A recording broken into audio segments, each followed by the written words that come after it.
Hello everyone! Eto tayo guys. Ginagawa natin yung electric pan na ayaw umikot guys. So siguro guys pagod na. So kaya ginagawa natin ang paraan guys yung electric pan natin para umikot siya ulit.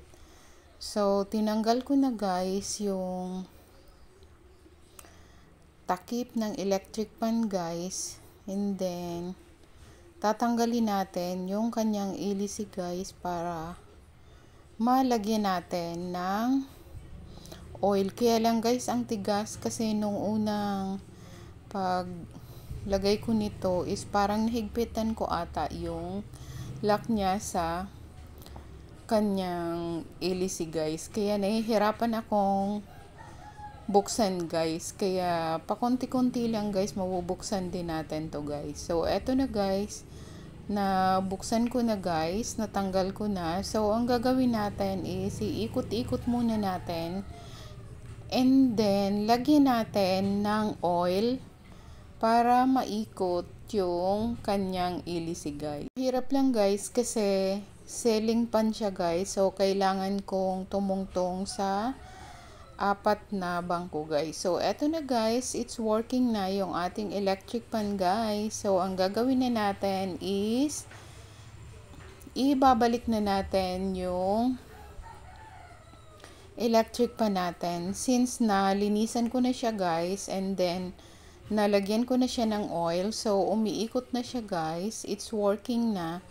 Kaya ibabalik na natin yung ating ilisi ng electric pan natin guys. So be sure lang guys na nahigpitan natin para hindi siya mahulog pagka ginamit natin. So eto na guys, nilalagay ko na yung ilisi natin and then hihigpitan natin guys ng maayos para naman hindi siya mahulog guys.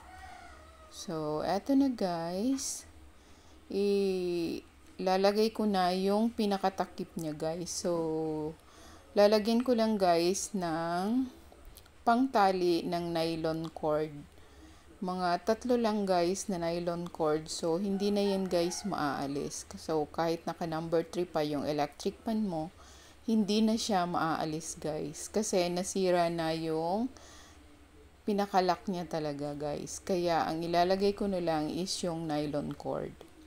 So, nailagay ko na guys yung LC and then yung pinakatakip na lang guys yung ating ilalagay. So, after that, so, tapos na tayo guys pagka nailagay na natin yung pinakatakip ng ating electric pan guys.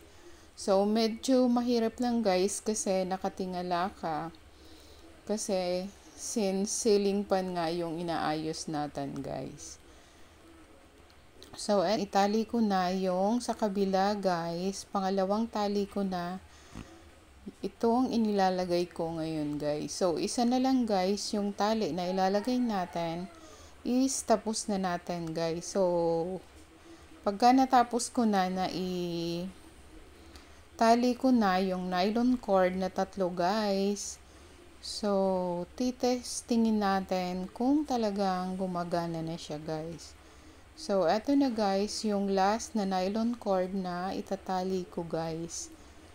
Para maayos na natin yung ating electric pan guys. So, puputulin na natin guys yung pinakadulo ng nylon cord para matapos na natin yung ating ginagawa guys. So, 3 lang yung nilagay ko guys kasi malalaki naman guys yung tinali ko sa kanya. So, yun lang guys. So, tapos na yung ating ginagawa guys. So, isaksak na natin para gumana na siya guys. So, yun lang guys. It's working na guys. Kulang lang pala talaga siya sa oil. Kaya, eto na guys. Tapos na. Bye-bye!